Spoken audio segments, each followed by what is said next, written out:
성령이 그들에게 임하심으로라는 제목으로 우리 하나님의 말씀을 나누겠습니다. 옛날이나 지금이나 누군가의 신분을 확인하는 일은 굉장히 중요합니다. 조선시대에는 호패증이라는 게 있었죠. 오늘날에도 신분증으로 이렇게 서로의 신분을 확인합니다. 그런데 이 누군가의 신분을 확인하는 기술이 날로 점차 늘어나고 있습니다. 옛날에는 영화에서만 봤을 법한 그 지문 인식, 요즘에는 핸드폰으로 얼굴에 안구, 눈에 홍채로도 사람을 확인하는 홍채 인식 기술, 그리고 얼굴의 형태로도 사람이 누구인지 알아볼 수 있는 안면 인식 기술까지 아주 여러 가지의 기술들이 발전을 하고 있습니다. 얼마 전에는 중국에서 사람의 걸음걸이로 그 사람의 신분을 파악하는 기술이 나왔다고 합니다. 50m 밖에 있는 그 사람의 체형이나 걸음걸이로 그 사람이 누구인지 신분이 밝혀질 수 있다고 합니다. 우리나라에선 최근에 지정맥 기술이라는 이 기술이 상용화되고 있습니다. 지정맥 기술은 손가락에 흐르는 핏줄 있죠. 이 핏줄의 모양과 패턴만으로 그 사람이 누구인지를 알아보는 것입니다. 그래서 앞으로는 지자체나 아니면은 은행에서 지문이 아니라 이 지정맥으로 그 사람의 신분을 확인하는 이러한 것이 적용될 가능성이 크다고 합니다. 다른 지문이나 이런 거는 도용될 우려가 있는데 이 지정맥 기술은 도용하기가 어렵다고 하죠. 이 핏줄을 어떻게 할 수가 없으니까요. 이러한 상대의 신분을 확인하는 기술이 늘고 있습니다. 군대에서도 상대가 누구인지 확인하는 절차가 굉장히 중요합니다. 상대가 적군인지 아군인지 알아야 공격을 할지 말지를 판단할 수 있기 때문이죠. 가장 많이 사용하는 방식이 암구호를 묻는 겁니다. 암구호는 질문과 답으로 이루어져 있습니다. 예를 들어서 오늘 암구호가 질문이 신일교회고 답이 최고다. 그러면 제가 상대가 누구인지 모르는 사람한테 암구호를 묻습니다. 신일교회, 그러면 뭐라고 답을 해야 되죠? 최고라고 해야 되는데 별로다. 그러면 적군인 겁니다. 그러니까 맞는 암구호를 말해야만 그 사람이 우리 편이죠. 아무리 신분이 높은 사람이 왔다 할지라도 암구호를 틀리게 되거나 암구호를 모르면 그 사람은 적군으로 간주해야 합니다. 그렇기 때문에 훈련할 때마다 수시로 병사들이 이 암구호를 잘 숙지하고 있는지를 계속해서 확인합니다. 신분이 누구인지 그것을 밝혀내는데 아주 중요하기 때문입니다. 오늘 본문을 보면 바울이 에베소에 갔을 때에 12명쯤 되는 어떤 제자들을 만났다라고 그렇게 말씀하고 있습니다. 1절을 보면 그냥 어떤 제자들 이렇게 되어 있죠. 정확하게 그들이 어떤 사람들인지는 알 수가 없습니다. 아마도 세례 요한의 제자들이었던 것으로 추정이 됩니다만 명확하지는 않습니다. 아마도 그들이 분명한 것은 참된 그리스도인은 아니었던 것 같습니다. 정말로 예수님 잘 믿는 그런 사람들은 아니었던 것 같습니다. 사도 바울이 그 사람들이 어떤 사람들인가 확인하기 위해 몇 마디 대화를 나눠봤겠죠. 사도 바울이 보기에도 그들의 신앙 상태는 무언가가 부족해 보였습니다. 그래서 본문을 보니까 바울이 그들에게 묻습니다. 2절 앞부분을 보면 이렇게 묻죠. 이르되 너희가 믿을 때에 성령을 받았느냐. 나중에 살펴보겠지만 이 성령을 받았느냐 받지 못했느냐, 이것은 그들이 참된 그리스도인인지 아닌지를 확인하는 아주 중요한 질문이 됩니다. 바울의 질문에 그들이 답을 합니다. 이르되 아니라 우리는 성령이 계심도 듣지 못하였노라.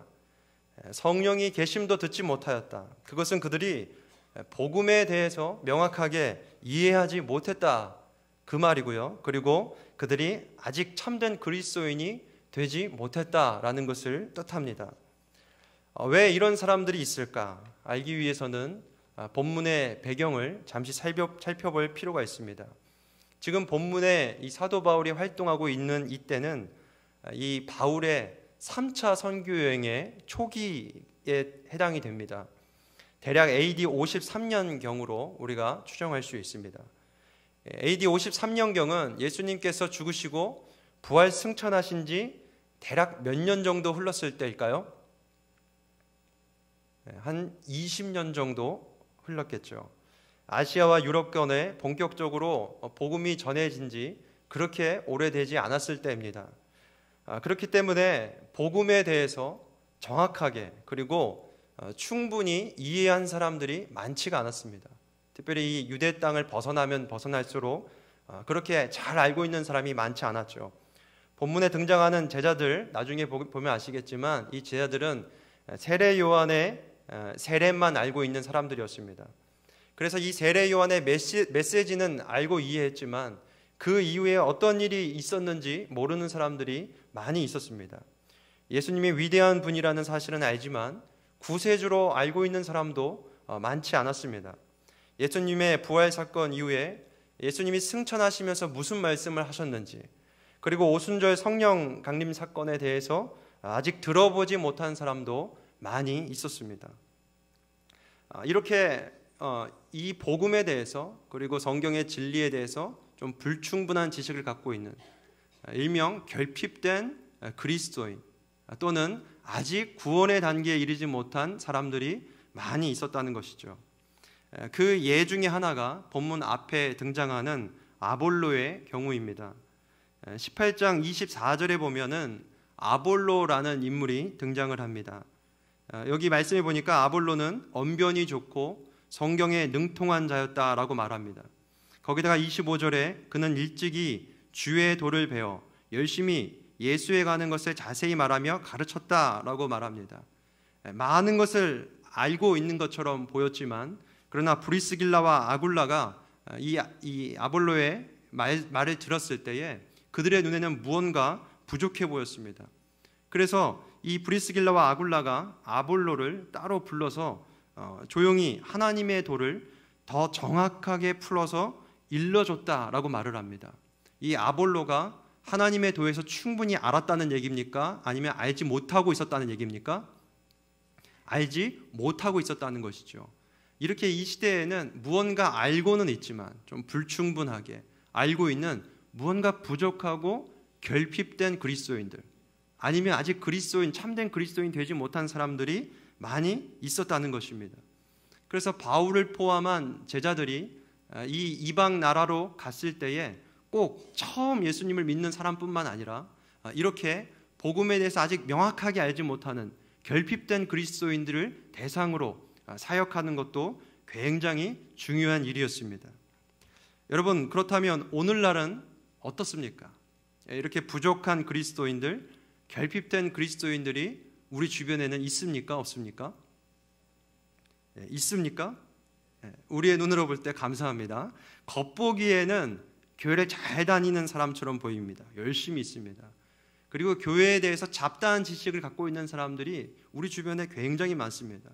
그러나 잘 살펴보면 성경도 잘 모르고 그리고 복음에 대해서 충분한 지식을 갖고 있지 않은 그러한 교회 다니는 사람들이 상당히 많이 있다는 것을 우리는 알 수 있습니다. 물론 우리 교회에도 그러한 분들이 있습니다. 여기 수요예배에 오신 성도님들 중에는 그런 분들이 없겠지만 여기 교회에 주일에 출석하시는 분들 중에는 분명히 있습니다. 우리 교회가 주일 예배에 출석하시는 분들이 올해 1200명을 계속 넘고 있습니다.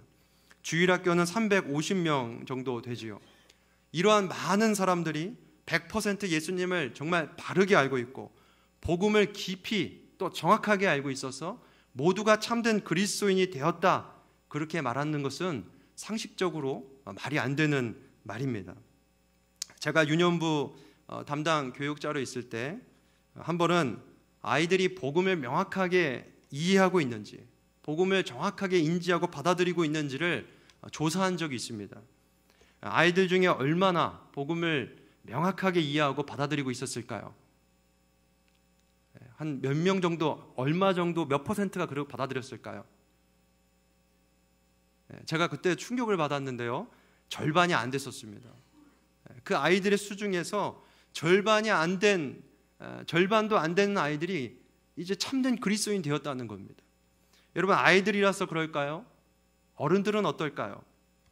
2018년에 한국 기독교 목회자 협의회에서 글로벌 리서치라는 조사기관에 의뢰를 해서 이 한국인의 종교성을 이렇게 조사를 한 적이 있습니다. 거기 보면 아주 기본적인 질문 하나를 기독교인들에게 던졌습니다. 우리가 구원받을 때에 어떻게 받는지, 그 질문에 두 가지의 보기가 있었습니다. 하나는 오직 믿음으로만 구원을 받습니다. 그리고 두 번째 보기는 믿음에 더해서 선행을 해야만 구원을 얻습니다. 여러분, 오직 믿음으로 구원 얻는다가 1번이고 여기에 모자르다, 더 선행을 해야 된다, 이게 2번입니다. 몇 번이 답입니까? 1번입니까? 예, 1번이 답이지요. 우리 신일교회 성도님들은 아주 훈련을 잘 받으셔서 정확한 답을 알고 있습니다. 그런데 거기에 답한 사람 중에서 1번, 오직 믿음으로 구원을 얻는다라고 말한 사람이 45%에 불과했습니다. 나머지 45%는 믿음으로는 뭔가 부족한 것 같다, 선행을 더해야만 구원을 얻는다, 이게 45%였고요. 나머지 10%는 솔직하게 모르겠다, 이렇게 답을 했습니다. 복음에 대해서 명확하게 이해하지 못한 사람들이 우리 기독교인들 안에서도 절반은 넘는다는 뜻이죠. 이렇게 우리들 중에, 우리의 주변에 참된 그리스도인이라고 보기에, 아직 이 성경의 진리를 명확하게 이해했다고 보기에는 너무나도 많은 사람들이 결핍된 그리스도인에 속하고 있습니다. 아직 우리나라는 그렇지 않지만 현재 외국에서는 아담이 실존했던 인물이 아니라고 생각하는 그러한 신학이 많은 사람들에게 받아지고 있습니다. 여러분, 아담과 하와는 실존 인물입니까? 아닙니까? 역시 공부를 잘하셨습니다. 아담과 하와는 실존 인물이죠. 그런데 이 아담과 하와를 신화 속의 인물로 보는 신학이 유행하고 있다는 거예요. 많은 사람들이 그게 더 상식적이라고 받아들이고 있습니다. 거기를 보면, 그렇다면 이게 신화 속의 아담과 하와라면 선악과를 따먹은 이야기는 실제인가요? 아니면 이야기 신화인가요? 신화에 불과하게 됩니다.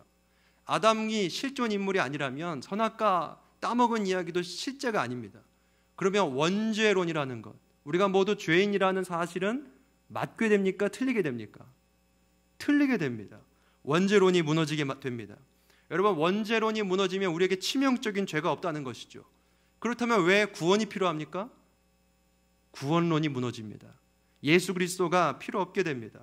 구원론이 무너지면 기독교의 핵심 진리들, 교리들이 와르르르 하르르 이렇게 마치 도미노 무너지듯이 다 무너지게 되는 것입니다. 그렇게 되면 기독교에는 뭐만 남을까요? 다 무너지고 나면 뭐가 남을까요? 두 가지가 남습니다. 하나는 건물이 남습니다. 두 번째는 윤리와 도덕만 남게 됩니다. 기독교회는 그저 착한 그리스도인들을 만들어내는, 참된 그리스도인들이 아니라 착한 그리스도인들, 윤리적으로 바른 그리스도인들, 법 없이도 살 수 있는 그리스도인들을 만들어내는 그런 도덕기관, 윤리기관이 되고 마는 것입니다. 여러분, 앞으로는 계속해서 성경의 지식은 있지만 이 성경을 하나님의 말씀, 진리요 사실로 받아들이지 못하는 사람들은 계속 늘어날 것입니다. 절실하게 복음을 절실하게 받아들이고 절실하게 복음을 찾는 사람들은요 점점 줄어들 것입니다. 그래서 결핍된 그리스도인들, 뭔가 부족한 그리스도인들이 계속해서 늘어날 것입니다. 오늘 본문에 나타나는 성령을 알지 못했던 제자들처럼 말입니다. 그러므로 여러분, 우리가 어떻게 해야 할까요? 이 바울과 또 브리스길라와 또 아굴라의 이 부부가 사역을 했던 것처럼 우리 주변에 결핍된 자들, 또 부족한 그리스도인들을 보면서 우리는 어떻게 해야 될까요? 먼저는 우리가 성경을 바르게 알아야 합니다. 여러분, 우리가 성경의 교리들을 잘 공부해야 합니다. 복음을 명확하게 정리해야 합니다. 복음을 명확하게 공부하고 인식해야 합니다. 공예배에 나오셔서 말씀도 들으시고 성경 공부도 하시고 또 신학책을 찾아 읽어보셔야 합니다. 우리의 가장 큰 적은 내가 다 알고 있다라는 그런 생각이죠. 내가 몇 년을 교회를 다녔는데 하면서 나의 신앙의 연수를 자랑하는 그것이 우리의 적이 될 수가 있습니다. 내가 얼마나 법 없이도 살 수 있는 사람인데 하면서 나의 도덕심과 의를 자랑하는 바로 그것이 우리의 적이 될 수가 있습니다. 우리는 날마다 주님 앞에 엎드려서 주님 나에게 말씀을 가르쳐 주옵소서. 주의 진리를 나에게 열어주시옵소서. 깨닫게 하여 주옵소서. 주님의 말씀의 깊이가 어떠한지 그 넓이가 어떠한지를 내가 알기를 원합니다. 이렇게 겸손하게 주님의 말씀의 가르침을 청할 줄 아는 그러한 성도들이 다 되어야 함을 믿으시길 바랍니다. 또한 우리는 목원들 그리고 다음 세대들을 잘 점검하고 가르쳐야 합니다. 여러분, 우리 주변에 우리의 목원들, 우리에게 맡겨주신 영혼들이 있죠. 다음 세대들의 아이들이 있습니다. 여러분, 그들에게 왜 여러분들을 교사로 부르셨습니까? 우리를 왜 그들의 목자와 소그룹의 리더로 부르셨습니까? 이 직책은 굉장히 중요한 것입니다. 물론 교육자들의 해야 하는 역할이 있겠지만 교육자들이 그 많은 분들을 하나하나 점검할 수 없습니다. 교사와 목자와 리더분들이 그분들의 영적 상태를 반드시 점검하셔야 합니다. 그냥 다 알고 있겠지, 그것이 아니라 이분이 복음에 대해서 명확하게 알고 있는지, 명확하게 인지했는지, 그래서 이 사람이 참된 그리스도인이 되었는지를 점검해야 합니다. 그리고 만약에 부족하다면 오늘 본문의 바울처럼 가르쳐야겠죠. 바르게 주의 도를 전해야 합니다. 복음을 바르게 전해야 합니다. 목자와 리더는 이렇게 우리의 목원들을, 우리의 소그룹원들을, 우리의 아이들을 참된 그리스도인으로 충분한 성경의 진리를 인지할 수 있도록 우리를 하나님께서 세워주셨음을 우리가 명확하게 우리가 사명을 인식하고 감당해야 합니다. 바울은 우리의 이러한 직책들 있죠. 여러 가지 직책들이 있는데 주님께서 이러한 직책을 세워주신 이유가 성도들을 온전하게 하고 그리스도의 장성한 분량에 충만한 데까지 이르게 하는 데 있다고 그 목적을 말하고 있습니다. 우리 성도들이 어린아이와 같은 상태에 있을 수 있다는 얘기예요. 그래서 장성한 수준에 이르기까지 우리 성도들이 각 직책이 맡은 분야에서 우리가 그 역할을 감당해야 한다라는 말입니다. 에베소서 4장 11절부터 13절까지 말씀을 우리 함께 읽겠습니다. 그가 어떤 사람은 사도로, 어떤 사람은 선지자로, 목사와 교사로 삼으셨으니 이는 성도를 온전하게 하여 봉사의 일을 하게 하며 그리스도의 몸을 세우려 하심이라. 우리가 다 하나님의 아들을 믿는 것과 아는 일에 하나가 되어 온전한 사람을 이루어 그리스도의 장성한 분량이 충만한 데까지 이르리니. 아멘. 우리가 시간이 없어서 뒷부분을 못 읽었지만 분명히 교회 안에는요 어린아이와 같은 신앙이 있다는 겁니다. 그리고 어떤 분은 조금 더 장성한 분들이 있다는 것입니다. 그분들이 어린아이와 같은 신앙을 가진 자들, 결핍된 그리스도인들을 잘 가르치고 잘 섬겨서 장성한 분량에 충만한 데까지 이르게 하려고 우리 목자와 리더를 그리고 교사를 세우셨다고 이 사도 바울은 말씀을 하고 있습니다. 이것이 우리의 사명입니다. 여러분, 우리 신일교회에 세워주신 목자, 리더 그리고 교사들이 이렇게 쓰임받기를 주님의 이름으로 축복합니다. 하나님께서 우리를 이 일을 위해 쓰십니다. 교회의 공동체를 위해, 그리고 우리의 신앙이 더욱더 거룩하고 우리 옆에 있는 맡기신 영혼들이 더욱더 어른스러워질 수 있도록, 영적으로 어른스러워질 수 있도록 우리를 주님은 쓰고 계십니다. 우리 다시 본문을 살펴보겠습니다. 이 제자들, 어떤 제자들은요, 마지막 절을 보면 12명이라고 되어 있습니다. 이 12명의 어떤 제자들은 우리가 좀 전에 살펴본 대로 성령의 계심도 듣지 못했다라고 그렇게 말을 했죠. 그리고 3절을 보니까 이분들은 요한의 세례만 받았다 그렇게 대답을 합니다. 세례 요한은 예수 그리스도의 길을 예비하기 위해서 하나님께 먼저 보내심을 받은 그러한 선지자죠. 세례 요한은 이 땅에 와서 하나님께 그의 받은 사명대로 심판의 메시지를 전했습니다. 임박한 심판을 전하고 사람들로 하여금 죄의 찔림을 받게 해서 회개하는 세례를 베풀었습니다. 그래서 이 세례 요한의 세례를 본문 4절에서는 뭐라고 부릅니까? 본문 4절에서는 회개의 세례다 그렇게 말을 하고 있습니다. 그러나 이 세례 요한의 회개의 세례로만으로는 우리가 참된 그리스도인이 되기에는 불충분하죠. 그래서 이 세례 요한은 누차 얘기했죠. 자, 본인이 메시아가 아니라 앞으로 장차 오실 그가 메시아다라고 말했습니다. 그래서 이 세례 요한은 손가락으로 누구를 가리키냐면 예수 그리스도를 가리키고 있습니다. 정말로 중요한 것은 바로 이 예수 그리스도께서 오셔서 그분이 우리에게 주시는 세례죠. 그분의 이름으로 베풀어주는 세례입니다. 그래서 바울은 지금 그 어떤 제자들에게 그 세례에 대해서 가르쳐주고 있습니다. 그런데 본문을 보면 이 예수님의 이름으로 베풀어지는 세례에는 아주 중요한 특징이 하나가 있습니다. 무엇이죠? 바로 성령이 임재하시는 거죠. 예수님의 이름으로 베풀어지는 세례에는 반드시 성령께서 임하십니다. 우리 본문 5절과 6절 말씀 함께 읽겠습니다. 그들이 듣고 주 예수의 이름으로 세례를 받으니 바울이 그들에게 안수하매 성령이 그들에게 임하심으로 방언도 하고 예언도 하니. 이 사도 바울이 예수님의 이름으로 세례를 베풀자 누가 임하셨다고요? 성령이 임하셨다. 그래서 이 세례의 가장 큰 특징은 성령이 임하시는 세례입니다. 여기서 우리가 오해하지 말아야 할 것은 세례라고 할 때는 여기서 중요한 것은 세례의 의식 자체가 아닙니다. 이 세례를 어떠한 모양으로 했는지 그 의식이 중요한 것이 아니라 여기서 말하는 세례의 의미, 그것을 우리가 생각해 봐야 합니다. 세례는 무엇이죠? 예수 그리스도를 구주로 영접한다라고 하는 신앙 고백의 행위입니다. 우리가 예수님을 구주로 영접하죠. 우리 안에 믿음이 있죠. 우리가 그것을 고백합니다. 그것을 겉으로 드러나서 행위로 나타내는 것, 그것이 뭐죠? 바로 세례입니다. 그래서 우리가 세례를 생각할 때는 그 의식 자체가 아니라 그 사람이 정말로 예수 그리스도를 구주로 영접했구나, 그 사실을 분명하게 그분이 충분히 인지했고 충분한 복음에 대한 지식이 있고 믿음이 있구나라는 것을, 여기에 강조점이 있다는 것을 우리가 알아야 합니다.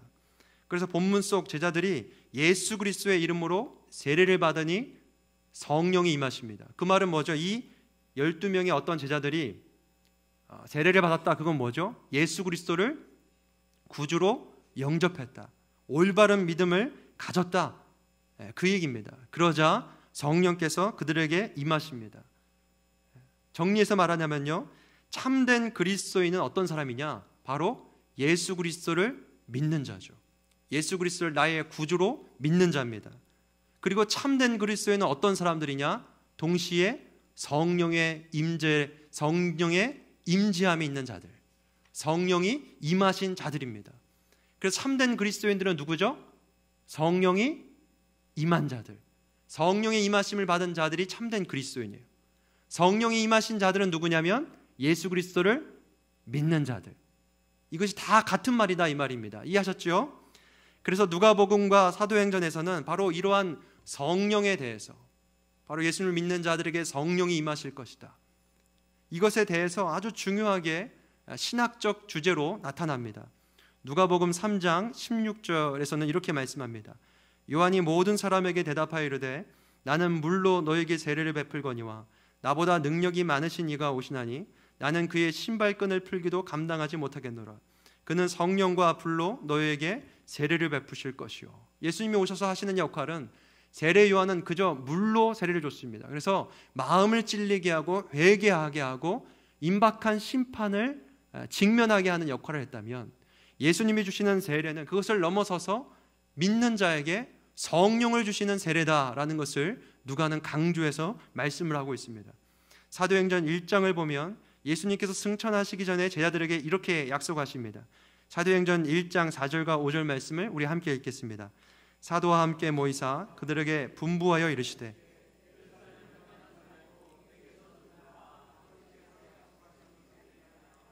요한은 물로 세례를 베풀었으나 너희는 몇 날이 못되어 성령으로 세례를 받으리라 하셨느니라. 누가복음의 주제와 이 사도행전 주제가 같이 성령으로 이렇게 이어지죠. 그래서 예수님께서 승천하시기 전에 제자들에게 아버지께서 약속하신 것을 기다리라, 그렇게 말씀을 하는데, 아버지께서 약속하신 것, 그것은 바로 성령을 말합니다. 그래서 몇 날이 못 돼서 성령을 받을 것이니까 그때까지는 움직이지 말고 이 예루살렘 성 안에서 머물러 있으라, 그렇게 말을 하죠. 그리고 같은 말씀이 또 8절에 이어집니다. 우리 잘 아는 사도행전 1장 8절 말씀 함께 읽겠습니다. 오직 성령이 너에게 임하시면 너희가 권능을 받고 예루살렘과 온 유대와 사마리아와 땅끝까지 이르러 내 증인이 되리라 하시니라. 성령께서 임하실 것이다, 또 그 말씀을 하시고요. 제자들이 예수님의 증인으로 사는 데 있어서 가장 중요한 전제가 바로 이 성령의 임재입니다. 성령께서 임하셔야 권능을 받습니다. 성령께서 임하셔야 너희가 예수님의 증인으로 살 수 있다라는 것을 말씀하고 있습니다. 그리고 정말로 그 성령의 임재하심의 그 날이 정말 이르렀습니다. 사도행전 2장에 오순절날 마가의 다락방에서 제자들이 함께 모여서 기도할 때에 성령께서 임하시죠. 우리 사도행전 2장 4절 말씀 함께 읽겠습니다. 그들이 다 성령의 충만함을 받고 성령이 말하게 하심을 따라 다른 언어들로 말하기를 시작하니라. 이 사건 후에 베드로가 일어나서 설교를 합니다. 성령께서 임하신 것은 엉뚱한 일이 아니라는 거죠. 구약의 요엘서에서 하나님께서 그날에 하나님의 영, 나의 영을 부어주신다고 약속하신 것이 있는데 그 약속의 성취가 지금 이루어졌다. 그 약속이 지금 성취되었다라고 이 오순절 성령 강림 사건을 해설해서 이렇게 말씀을 하고 있습니다. 그리고 이 베드로의 말씀을 듣고 가슴이 찔려서, 마음이 찔려서 그 베드로에게 이렇게 묻는 사람이 있습니다. 그래서 우리가 어찌할꼬 이렇게 베드로에게 물어본 사람들에게 베드로가 이렇게 답합니다. 사도행전 2장 38절 말씀을 제가 읽어드리겠습니다. 베드로가 이르되 너희가 회개하여 각각 예수 그리스도의 이름으로 세례를 받고 죄사함을 받으라. 그리하면 성령의 선물을 받으리니. 그래서 사도행전은요, 성령께서 임재하셔서 성령의 임재함 받은 자들이 성령의 역사를 감당하는 그러한 기록이 바로 사도행전입니다. 그래서 계속해서 사도행전을 읽어보면 예수 그리스도를 믿는 자에게 누가 임하시죠? 성령이 임하시고, 그리고 그 성령을 받은 자들이 성령으로 일하는 그러한 이야기가 계속해서 이어지는데요, 이 성령님은 다른 말로 사도행전에 딱 한 번 다른 표현으로 예수의 영이라고 부릅니다. 그래서 예수님께서 이 땅에 계실 때에 제자들을 통해서 일하셨던, 제자들에게 곁에서 일하셨던 그 모든 일을 이제는 성령님이 그 제자들에게 임재하셔서 똑같이 일하시죠. 그래서 예수님의 사역을 이제는 제자들이, 성령을 받은 제자들이 예수님의 사역을 똑같이 수행을 해냅니다. 그것이 바로 사도행전이죠. 그래서 어떤 분들은 이 사도행전을 다른 말로 성령행전이다 그렇게 말을 합니다. 성령께서 예수 믿는 자들에게 누구든지 임재하신 역사, 그것이 바로 이 사도행전의 말씀입니다. 여러분, 이 사도행전의 말씀이 오늘날에도 이루어지고 있습니까? 오늘날에도 예수 그리스도를 믿는 자에게 성령께서 임재하십니까? 오늘날에도 성령님이 예수 그리스도를 믿는 자에게 임재하고 계십니다. 고린도서 3장 16절에 이렇게 말씀하죠. 너희는 너희가 하나님의 성전인 것과 하나님의 성령이 너희 안에 계시는 것을 알지 못하느냐. 여기서 너희는 누굽니까? 성도들을 의미합니다. 성도는 예수 그리스도를 믿는 자들, 그래서 거룩하게 된 자들을 의미합니다.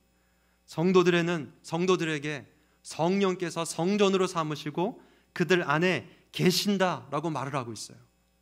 여기 성령께서 계시다 할 때 이 계시다는 헬라어로 오이케이인데, 이 오이케이의 문법은요, 현재형 동사예요. 현재형은요, 성령께서 실제로 계신다라는 것을 의미하고요, 또 성령께서 과거에만 계실 뿐만 아니라 지금도 계시고 앞으로도 계신다, 영원히 계실 것이라는 것을 의미합니다. 여러분, 성령께서 믿는 자 안에서 계시는데요, 과거의 초대교회 때만 임하시는 것이 아니라 오늘날에도 예수 그리스도를 믿는 자에게는 성령께서 그 안에 계십니다. 우리가 믿음 상태가 좋을 때, 정말로 우리가 기분이 좋고 신앙생활 열심히 할 때만 성령이 그 안에 계신 것이 아니라 예수 그리스도를 믿고 구원받은 자에게는 성령께서 과거나 오늘이나 앞으로 미래에 영원토록 성령께서 그 안에 계십니다. 여러분, 믿으십니까? 이 계시다라는 동사는요, 원래는 오이코스, 뭐죠? 집이라는 그런 동사에서 유래했어요. 집은 뭐죠? 그 안에 거주하는 거죠. 성령께서 우리의 몸을 우리의 성령님의 집으로 삼으시고 우리 안에 거주하신다고 그렇게 말씀하셨어요. 그냥 잠깐 호텔처럼 숙박을 위해서, 잠깐 성령님의 일을 하기 위해서, 하나님의 일을 하기 위해서 우리를 잠깐 거처로 삼으신 것이 아니라 그분의 영원한 집으로 삼으시고 우리 안에 거주하신다, 영원토록 거주하신다라고 말씀하고 있습니다. 여러분, 지금 성령께서 여러분들 안에 거주하고 계십니다. 여러분, 믿으시길 바랍니다. 이것은 그냥 그렇게 생각하면 좋겠다라는 것이 아니죠. 그렇게 생각하면 좋겠다라는 정도가 아니라 정말로 거주하고 계시다는 거예요. 옛날에 유명한 드라마 있는데요, 파리의 연인이라는 드라마 아시나요? 거기에 보면 아주 닭살 돋는 그러한 명대사가 나옵니다. 여러분 혹시 아시는지 모르겠는데요, 그 이동건이 김정은한테, 이동건이 자기의 이렇게 가슴을 이렇게 가리키면서 뭐라고 하냐면 내 안에 너 있다, 이런 느끼한 대사를 쳤어요.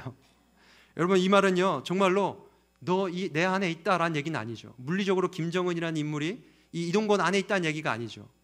온통 너만을 생각한다, 그 얘기잖아요. 그렇죠? 너를 너무 사랑해서 나는 하루 종일 너만 생각해, 그래서 내 안에 너가 있다라는 그런 의미잖아요. 그런데 성령께서 우리 안에 계시다, 그것은 성령님께서 우리를 너무 사랑하셔서 나는 온통 너희들 생각뿐이야 라는 의미인가요? 아니에요. 오이케에는 현재요, 지금 현재 실제로 성령께서 우리 안에 계시다라는 것입니다. 성령께서 실제 우리 안에 계십니다. 그렇게 생각하면 좋겠다가 아니라 그분이 진짜 우리 안에 계셔서 오늘 그분의 일을 하고 계심을 믿으시길 바랍니다. 성령님께서 실제 계시기 때문에 현상적으로 그것이 성령의 계심이 드러납니다. 우리 본문 6절 말씀입니다. 바울이 그들에게 안수하매 성령이 그들에게 임하심으로 방언도 하고 예언도 하니. 성령께서 임하시니까요 그들이 방언을 하고 예언을 했다고 합니다.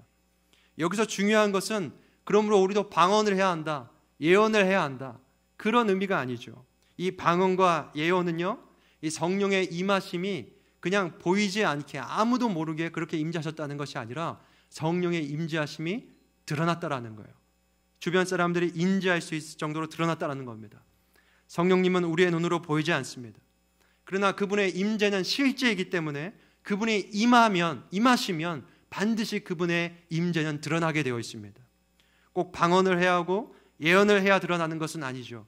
고린도전서 12장 3절 말씀을 보면 성령으로 아니하고는 누구든지 예수를 주시라 할 수 없다라고 말합니다.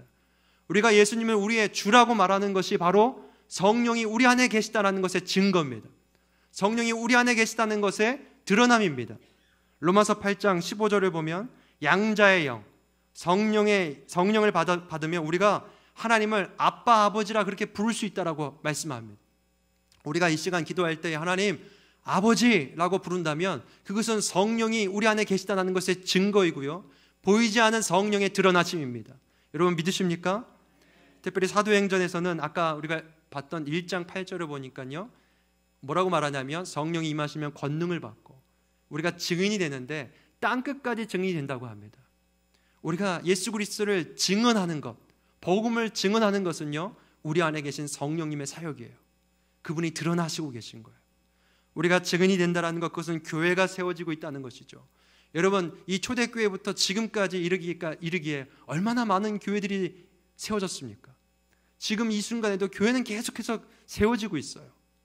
우리가 새생명 축제를 통하여서도 많은 새가족들이 오고 그들이 예수 그리스도를 믿고 영접하고요 구원받으면요 그분들이 또 하나의 교회가 되는 거예요. 여러분 교회가 세워지고 있다는 것 무엇입니까? 성령께서 계시다는 증거예요. 우리 교회 가운데 계시고요, 우리 안에 계시고요, 그분은 드러나고 계십니다. 여러분 성령께서 여러분 안에 계십니다. 목자의 사명을 감당하다 보면요, 리더의 사명을 감당하다 보면, 교세의 사명을 감당하다 보면 외로울 때가 있습니다. 원래 리더의 자리는 외롭잖아요. 목원들이 내 마음을 알아주지 않을 때가 많이 있습니다. 그때요 한 가지 우리 마음속에 깊이 깨달았으면 좋겠어요. 나 혼자 목양하는 거 아닙니다. 나 혼자 그들의 영혼 섬기고 있는 건 아닙니다. 진짜 그 사역은요 우리 안에 계신 성령께서 하고 계십니다. 성령님이 우리가 위로가 필요할 땐 위로의 성령으로 우리를 위로하십니다. 우리에게 능력이 필요할 땐 능력의 성령으로 우리에게 능력을 주십니다. 그분은 지금도 우리 안에 거주하시면서 우리를 하나하나 코치해 주시고 그분의 일을 우리로 하여금 하도록 이끄시는 분이십니다.